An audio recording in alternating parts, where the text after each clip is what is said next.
satisfied with that, so he went ahead and talked the county board of commissioners into letting him file a lawsuit. Shouldn't say let him, he filed it against them, but they had to go ahead and pay it. So it was something that was, I'll call it a friendly lawsuit, but it was heard by Judge Kalenda from Grand Rapids, and Judge Kalenda said, look, based on everything you're giving me, you have to have space for about 378 inmates. So what the county board did then is go ahead and take the basement of the jail, and they converted that into more space for inmates. There's about 100 space for about 140 down there. So right now, the population of the jail for approximately the last 15 years has hovered right around 410 inmates, give or take. Now, they want to build a new one. And to this end, they went ahead and hired a consultant from Kalamazoo. And this consultant designs and builds jails. So it's not exactly an impartial consultant. It's somebody that has a vested interest in what they're doing. They put on a 4-day meeting down at the downtown Muskegon at the GVSU building. Your police chief was there a couple of days to observe what was going on. They said now that they want 528 beds, up from 411. And all their plans include expansion capabilities so they can make it 1,000 beds. Now, to give you a little perspective, Wayne County has a jail that has 2,300 beds. Now, 2,300 beds in Wayne County, Muskegon County has about 10% of the population. If you look at it from that standpoint, we've got too many jail beds right now. If you take a look on the sheriff's website to see who's actually incarcerated, you're going to find people in there for not paying child support, driving with license suspended, and having an open receptacle in the vehicle. The passenger, not the driver. So when you take a look at that and say, hey, wait a minute, these people aren't really a threat to the community. I'm not frightened by any of them, but they put them in jail anyway.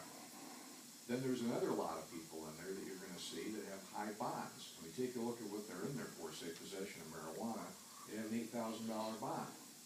Well, that's a little bit on the steep side, and they can't afford to pay it, so they sit in jail. That's why 65% of the inmates presently in jail have not even been convicted of a crime. Now, we all agree that there's people like armed robbers, attempted murders, things like that. When they get arrested for that, we want a high bond, we want it in 6 figures, and we want them to stay there because they're a danger to the community. But we've got people in jail right now that aren't a danger to the community, and I think what they're trying to do is artificially inflate the jail capacity so they can come to the public and say, look, we need more, we need a new jail. The way they want to do this is even more underhanded. They don't want to put it to the vote of the people. If they say this project is going to cost between $30 and $50 million, 30 and 50, they can't even get any closer than that. But they don't want us to vote on it. They say they're going to bond for it. Well, once they go ahead and they bond for it, and they have that big of it, if they aren't able to go ahead and put it to a vote of the people, if they really are that underhanded, then they're going to have to hire more guards. Well, if they have to hire more guards, where's that money going to come from? Well, it's either going to come from more counties, other county services, they're not going to give you any more, or they're going to be coming at us with a millage. One way or the other, they're going to have to get that money. So what we have here is something that is working good right now, the present jail. It needs some help, granted, but that's why they have $8 million put aside.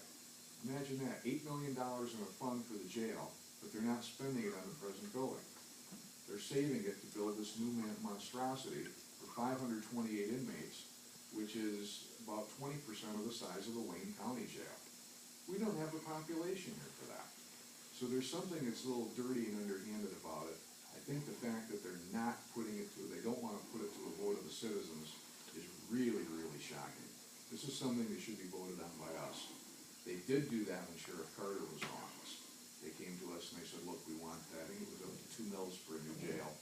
And my group defeated that at the time because we didn't think it was necessary then, and we don't think it's necessary now.